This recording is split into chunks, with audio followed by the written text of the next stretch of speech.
Hey guys, welcome back to another video on the channel. And well, just like that, Targett to Newcastle United is a done deal, just literally just out of nowhere. He's doing his medical today as we speak. The medical he already passed back in January, and the left back crisis is finally over. As well as Isaac Hayden leaves the Norwich on a loan deal. However, it looks like it's going to be a permanent one in the coming future. As well as that, the new kits will be announced today, and I tell you what, I'm actually a fan of it. As well as that, the Sven Botman news. My word, there's so much to talk about today. But anyway, guys, as always, you're new to the channel, make sure to head down there, hit that subscribe button. It'll keep you guys updated on all the content coming onto the channel. As well as that, you can get down there, smash the like button, and finally leave me your thoughts in the comments section. Now, I normally would be at the training ground, but obviously I am not in the UK at this current time. And that's the question of the day, guys. And where am I in the world? Look behind me. Where am I in the world? But anyway, though, once I get back, though, trust me, I'll be at the training ground for these big events. But anyway, though, enough of that. Without further ado, let's get into all the news now. Not the biggest fan of the light in the background, so I thought we'd switch it around for now. I'll relocate for a different video. But anyway, though, the first bit of news today is about Isaac Hayden now. So he has moved to Norwich on a loan deal. This one will be a permanent deal if Norwich can get promoted to the Premier League. So when they get promoted to the Premier League, let's be honest, they always come back up. And Hayden's a really good sign for him as well. Someone that's thrived in the Championship for Newcastle, and I still think has a bit to him. I mean, under Eddie Howe, he never played under Eddie Howe, so we don't know how he would have been under the manager. But the club is confident that he wouldn't have done a job, hence why he went so early. But once that goodbye message came out, though, I think everyone knew he was going to leave the football club. It heavily implied that his 6 years in Newcastle is over, and turns out it was true. So, yeah, I was correct when I made a video on that one. So, I mean, a lot of people were quite upset actually when he left the spell, but unfortunately, this is how it's going to work now. Newcastle had to be brutal and get rid of these long-serving players, because the only way we can progress as a club is by getting rid of the players we don't need anymore and bringing the ones we do need. And this will happen quite a bit now. The likes of Gill, the likes of Richie, Clark, Darlow, these sort of players that have been here for 6-7 years, most of them have got to go, because most of them are just past it now. Most of them aren't adding anything to the team anymore. The Championship players, we bring them in for the Championship, and most of them still are Championship players. So yeah, we've got to do the correct thing for the club, and a lot of them is to go. So yeah, get used to this, guys, because a lot of them will come in and out the door. But Isaac Hayden is #1 out. Best of luck to him. Had a really great spell at Newcastle, and I'm sure he's going to do an incredible job at Norwich. So appreciate Isaac. Take care. So today Newcastle announced their home kit for the season ahead. As you can see in the cover art there, we've got Katie Barker and Olivia Watt in between Bruno, Trippier and Sir Max. I can't believe I'm saying that in this sentence, but it's great to see the women's team get some exposure as well in the announcement.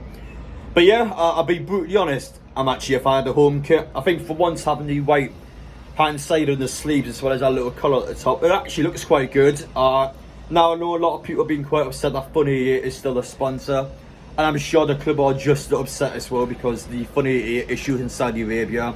Now I don't know exactly about all the ins and outs, but I'm pretty confident they can't sell at all in Saudi Arabia. So yeah, that's a huge blow for them. As well as that, obviously the away kit next season is obviously Saudi Arabia themed, so God knows how they're going to sort that one out.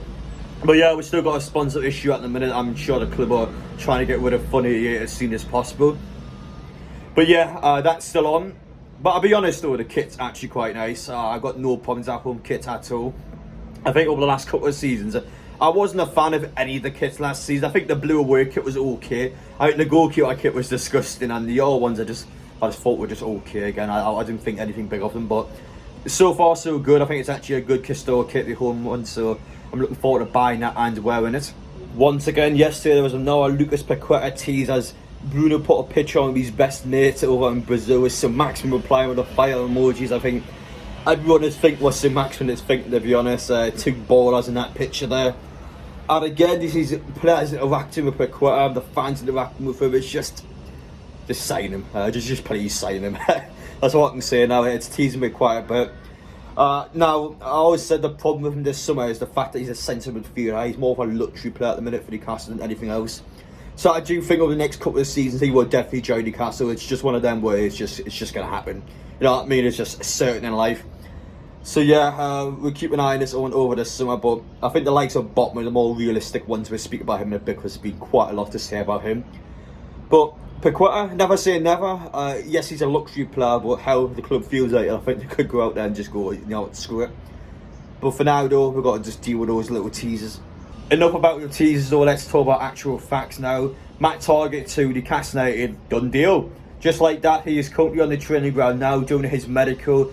Newcastle have decided to activate the £12 million clause in his contract, which they always had the option to do so. I mean, it's smart, it makes sense. He's had an exceptional time in Newcastle, and we've finally done it. We've finally sorted out his left-back crisis. So Pete Graves came out of it on Twitter here from Sky Sports. I completely missed the full thing, to be honest. I woke up and I saw all these tweets, so it was quite a pleasant thing to wake up to. But yeah, I missed everything, essentially. So it just came out on his Twitter account there. That one's big for Newcastle. Renan Lodi looks dead in the water now, you would assume, because I don't think we're going to sign more than one left back. I've always said it's one of the two, and in the end they picked Matt Targett, the one they should have picked in the first place, really. The B-Tech Paul Dummett has quoted from another Newcastle YouTube channel. I can't get over that. He is not a B-Tech Paul Dummett, I promise you. I've been very happy with his time at the club, and he is a massive upgrade in what we have. And he's someone that will just get better and better, I feel like. Yes, at Villa he had a bit of a patchy spell, which is why in the end they let him go out on loan, but he was their player of the season the year beforehand. And he's someone that has had a great time in Newcastle, and I expect to have a great time at the club. So welcome to the club, Matt Targett. It's great to see you back. An exclusive was dropped yesterday by Jackie Talbot on his Twitter account now. Always take these journeys with a pinch of salt. I mean, I've literally got more followers than this guy, so I don't know how credible he is, but he's at least got a tick in his name, so that's something. But he dropped an exclusive yesterday saying that Christian Eriksen is going to be having talks in Newcastle about possible signing next season. Now, I've always said this, I think Erickson is the perfect centre midfielder to get in for squad depth. We need a player that's not going to play week in, week out, but someone that will improve the team when he plays. Erickson ticks all of those boxes. He's someone that is just exceptional when he plays. He's been so good for Brentford, and because of his health issues now, of course, having a cardiac arrest last year, you can't rely on him week in, week out, because, I mean, obviously we don't want to push him to his limits again.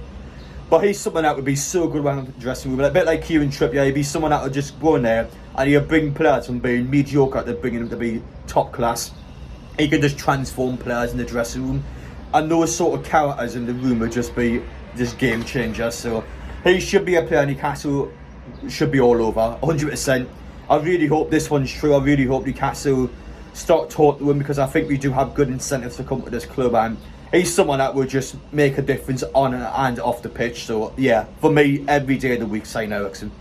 Finally, we finish off on Botman now, because it seems like over the last couple of days at AC Milan, we're really starting to get a foothold in this transfer bidding war. However, the belief now is that Newcastle are bidding more money than AC Milan, and as a result, AC Milan, according to some journalists in Italy, don't seem to be interested anymore. They're going to finally walk away from the deal they're claiming.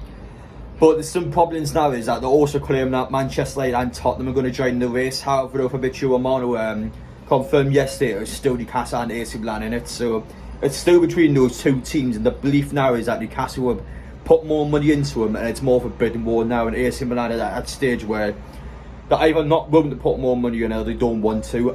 Obviously, it's going to all change on the fly once again as more and more information comes out, but as it currently stands, Newcastle United have become the favourite now, just completely flipping over like a bit of a fish out of water. It's continued to toss all over the place. So hopefully Newcastle now can finally stick their foot into it, get this one in the bag and bring him back to Tyneside, because Botman, I always feel like, is someone that Newcastle just needs. We need a top level centre half that can either play alongside Burn or Howe, start ahead of Burn. I know people have questioned the fact that they're both left-footed players, but really though, it's not the end of the world, both being left-footed. Trust me, we can definitely work with that. But what do you think about Botman anyway? A lot of people seem to be quite excited about Botman. Do you guys want him at the club? But anyway, I hope you enjoyed watching. There was quite a lot to talk about there. There's a lot to fit into 10 minutes, but I hope I've done it as best as possible.